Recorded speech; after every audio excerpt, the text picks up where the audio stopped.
Bwana, hatimaye wenda mwaka wa 2026 ikawa nizamu ya mfalme wa Bongo Flava Alikiba kutamba upya kwa soko la Afrika Mashariki. Hapo ni baada ya msanii kutoka nchini Kenya Bien kutangaza ujio wa kolabo yake na msanii Alikiba, lakini pia Alikiba kuonekana studio akiwa na msanii kutoka nchini Rwanda Bruce Melody. Wengi wameanza kusema ya kwamba hii ni wakati wa Alikiba kutamba upya kwa soko la Afrika Mashariki. Ngoma hii ya msanii Bien na msanii Alikiba inatarajia kutoka tarehe 25 mwezi huu. Lakini pia ukumbuke Alikiba si kawaida kutoa ngoma na wasanii kutoka nchini Kenya.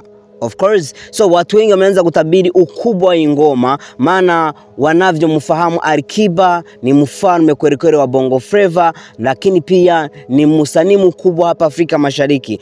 Ukikutana na msanii Bien kutoka nchini Kenya, Bien ni msanii mkubwa Afrika Mashariki, lakini pia ni mfalme wa muziki nchini 254 Kenya. Msanii Bien alipost habari hii kupitia Insta story yake na kuweka bendera ya Kenya na kuweka bendera ya Tanzania na kuweka 11. Inamaanisha yeye ni mfalme wa muziki wa Kenya, lakini pia amekutana ama ameungana na mfalme wa muziki wa Bongo Flava Alikiba. Afrika imesimama. Hii ni kolabo ya mwaka 2026. Finally ni ngoma ambapo mashabiki wengi hapa Afrika Mashariki wameanza kuitabiri kuwa ni ngoma kubwa ambapo inaenda kutokea mwaka 2026. Je, mpenzi mtazamaji, kwako unaona nizamu ya msanii Alikiba kutamba upya kwa soko la Afrika Mashariki?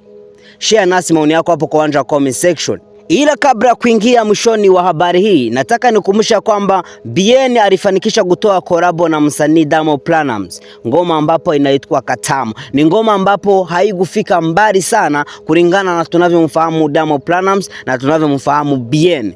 Watu wengi wameanza kukompea kwamba Alikiba anakuja kuizima Katamu kwa historia na anakuja kufanya makubwa na msanii kutokea nchini Kenya 254 Bien. Wote ni wasanii wakubwa kimuziki Afrika Mashariki, lakini pia wote wana ushawishi mkubwa kwa industry ya muziki ya Afrika Mashariki, maana wamekaa sana kwa game ya Afrika Mashariki. Afrika wameitetemesha, mashabiki wamechanganyikiwa. Wanaanza kujiuliza, je, Alikiba amekuja kuizima Katamu ya Bien na Diamond Platnumz au wanakuja kutoa kituko? Maana ngoma ya msanii Bien na Diamond Platnumz haikufika pahari kama tulivyotarajia.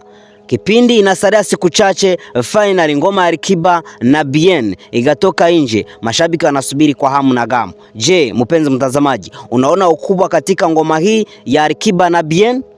Ningependa ushare nasi maoni yako hapo kwa uwanja wa comment section, lakini pia nikushukuru kwa sababu umekuwa nasi mwanzo mpaka mwisho. Nikukumbusha kuona kama unaweza kufinya subscribe na kubonyeza alama ya kengele ili uwe kwanza kupokea habari zetu za kila wakati. Oriso 7 Media TV tunawapenda sana. Shukran.